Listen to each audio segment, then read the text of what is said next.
ಶಾಮನೂರು ಶಿವಶಂಕರಪ್ಪನವರ ನಿಧನಕ್ಕೆ ಅನೇಕ ಗಣ್ಯರು ಸಂತಾಪವನ್ನು ವ್ಯಕ್ತಪಡಿಸಿದ್ದಾರೆ. ಎಚ್.ಡಿ. ದೇವೇಗೌಡರು, ಎಚ್.ಡಿ. ಕುಮಾರಸ್ವಾಮಿ, ಎಐಸಿಸಿ ಅಧ್ಯಕ್ಷ ಮಲ್ಲಿಕಾರ್ಜುನ್ ಖರ್ಗೆ, ಆರ್ ಅಶೋಕ್, ಚಲವಾದಿ ನಾರಾಯಣಸ್ವಾಮಿ, ಎಚ್.ಕೆ. ಪಾಟೀಲ್, ಕೋನ್ ರೆಡ್ಡಿ ಅನೇಕ ಜನ ಶಿವಶಂಕರಪ್ಪನವರ ನಿಧನಕ್ಕೆ ಸಂತಾಪವನ್ನು ವ್ಯಕ್ತಪಡಿಸಿದ್ದಾರೆ.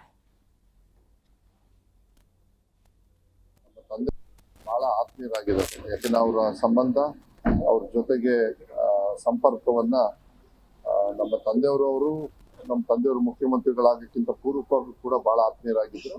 ನನಗೆ ವೈಯಕ್ತಿಕವಾಗಿ ಅವ್ರು ಯಾವತ್ತೂ ಕೂಡ ವೆಸ್ಟ್ ಎಂಡ್ ಅಲ್ಲಿ ಉಳಿಯೋರು. ಆ ಸಂದರ್ಭದಲ್ಲಿ ಸಾಕಷ್ಟು ಸಂದರ್ಭದಲ್ಲಿ ಅವ್ರನ್ನ ಭೇಟಿ ಮಾಡ್ತಾ ಇದ್ದೆ. ಬಹಳ ದುಃಖ ಆಗುತ್ತೆ.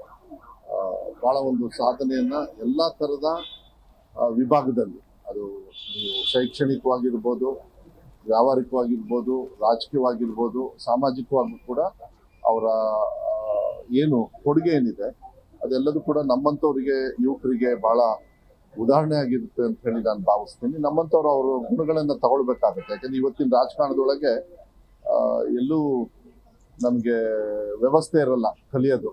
ಇಂಥವ್ರನ್ನ ನೋಡಿ ಅವರು ಸಹನೆ, ತಾಳ್ಮೆ, ಅವ್ರು ಬಂದಿರ್ತಕ್ಕಂಥ ಹಾದಿ, ಎಷ್ಟು ವರ್ಷ, ಸುಮಾರು 60-65 ವರ್ಷ ಅವರು ರಾಜಕಾರಣ ಮತ್ತೆ ಎಲ್ಲದೂ ಕೂಡ ಮಾಡ್ಕೊಂಡು ಬಂದಿರೋದು ನಮ್ಮಂಥವ್ರು ತಗೊಳ್ಬೇಕಾಗತ್ತೆ. ಉದಾಹರಣೆಯಾಗಿ ಯಾವತ್ತೂ ಕೂಡ ಶಾಶ್ವತ ಆಗಿರ್ತಾರೆ. ಹಿರಿಯ ಮುತ್ಸದ್ದಿ